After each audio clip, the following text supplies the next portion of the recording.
Hi guys! Magandang gabi! Welcome back pa dito sa Gandara SRO channel for showbiz update. Andito na naman nga po akong muli nagbabalik. Ang nagmamaganda ninyong kachismosang Kimpang, wala na pong iba. Ang lokaret na si Gandara SRU upang magatid sa inyo ng latest update and fresh happenings patungkol kina Kim Chiu and Paolo Avellino. And para nga po sa gabing ito, ang tatalakayin naman natin at pag-uusapan ay mayroon pong kinalaman dito sa pasabog ng Kim Pao this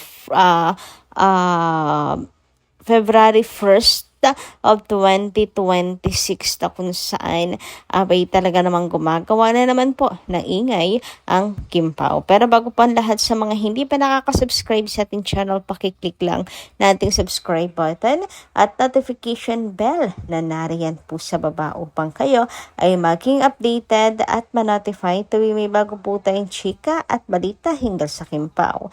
Basta mga balita na may kinalaman kina Kim Chiu and Paolo Avellino, sagot na nga po natin yan. And kayong gabi, eto na nga, pag-usapan natin ang mga kaganapan sa ASAP kanina. Sino po dito ang nag-abang at nanood sa ASAP kanina? Ako huwag niyo sabihin hindi kayo nanood. May paalala na si Miss Carl noong last month pa, na save the date 2/1/26.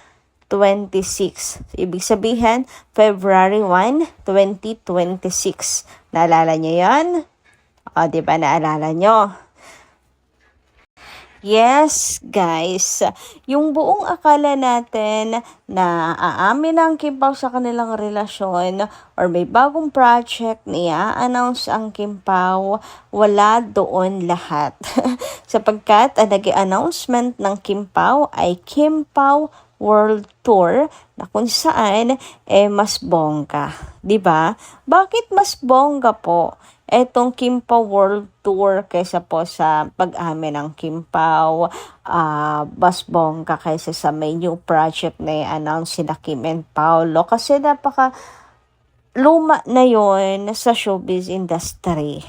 Gets niyo ba ako? I mean, marami nang nagpa-special announcement ng kanilang relasyon na maging usapan na sa social media, although ang inaabangan natin na pag-amin ay mula kina Kim and Paolo. Pero hindi na siya bago sa showbiz na may pa-suspense. And of course, gusto man natin marinig na may next project ang Kim Pao.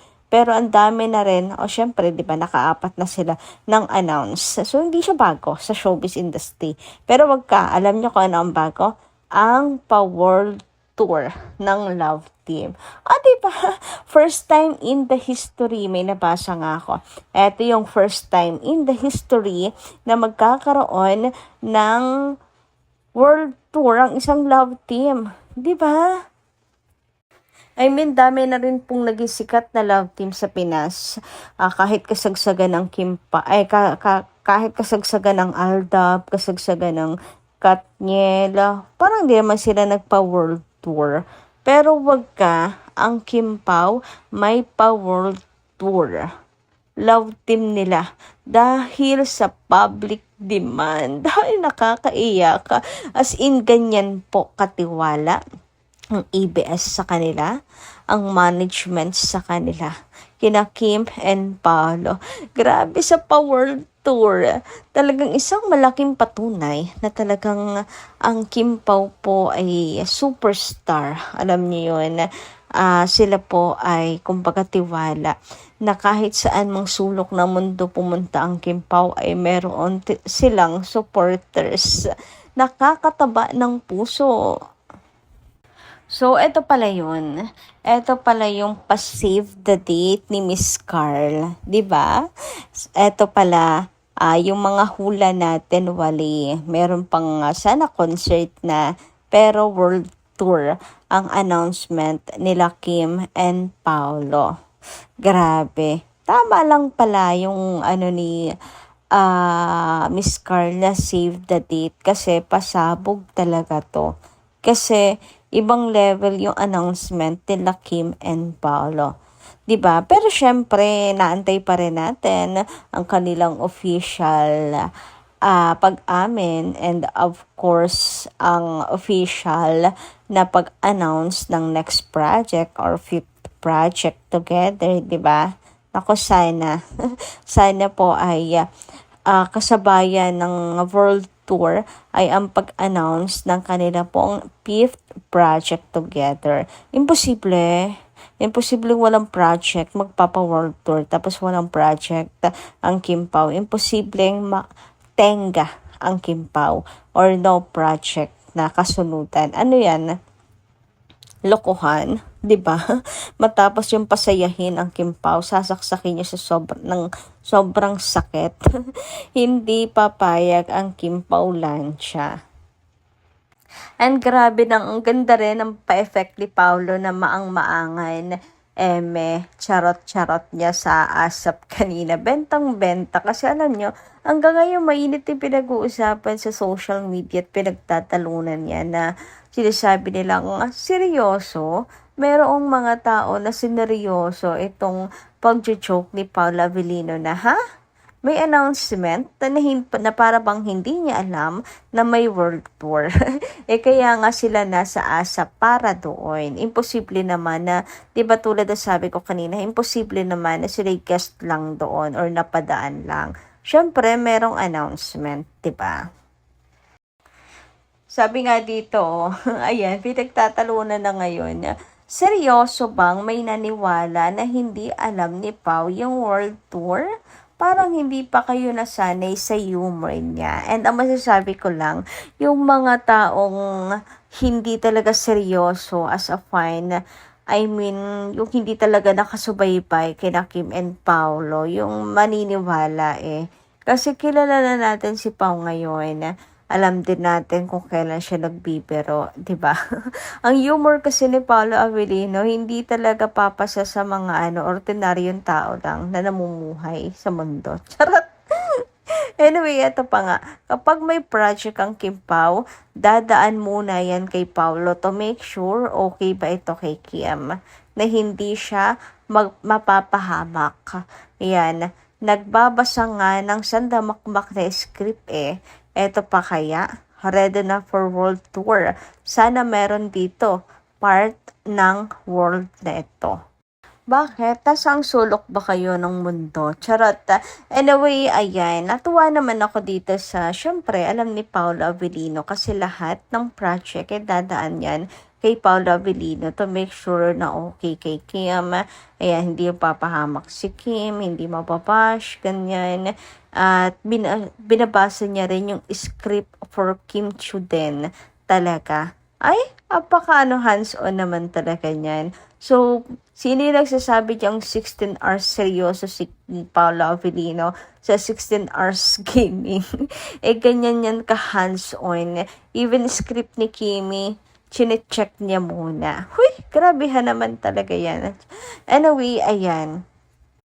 Ready na talaga ang pa-world tour ng Kim Pao. Sobrang nakakakilig. Diba? Grabe. Nakakatuwa na isipin. Grabing fan service to kung fan service lang talaga.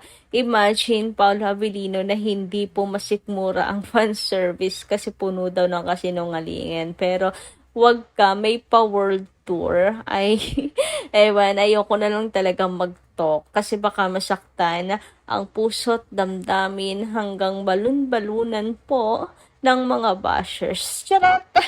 Anyway, dumako tayo ngayon sa comment ni Joseph Shane Regine.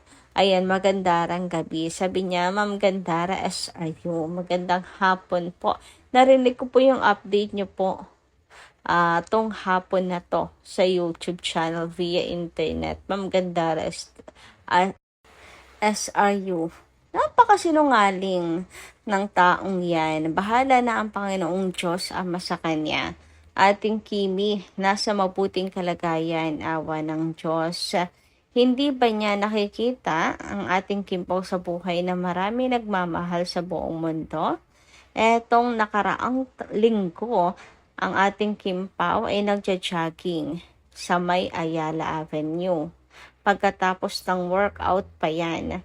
Tapos kahapon January 28 this year 2026, ating chinita sa buhay na mabait, nagpa-closet bazaar siya at nandun sila Sir Ray Pumaloy at si Sir Don Sermino na napaka-solid na nakakimpaw natin sa buhay sa buong mundo. Ma'am Gandara, mabait po ako, pero po pag naggawa ang aking kapwa ng ganitong kasinungalingan sa buhay, magagalit talaga ako. Lalo pa kung makikita ko sa dalawang mata ko, ating Kimi Chinita, ating Kimpaw na minamahal. Ayaw kong magbitaw kung ano-anong salita na hindi maganda.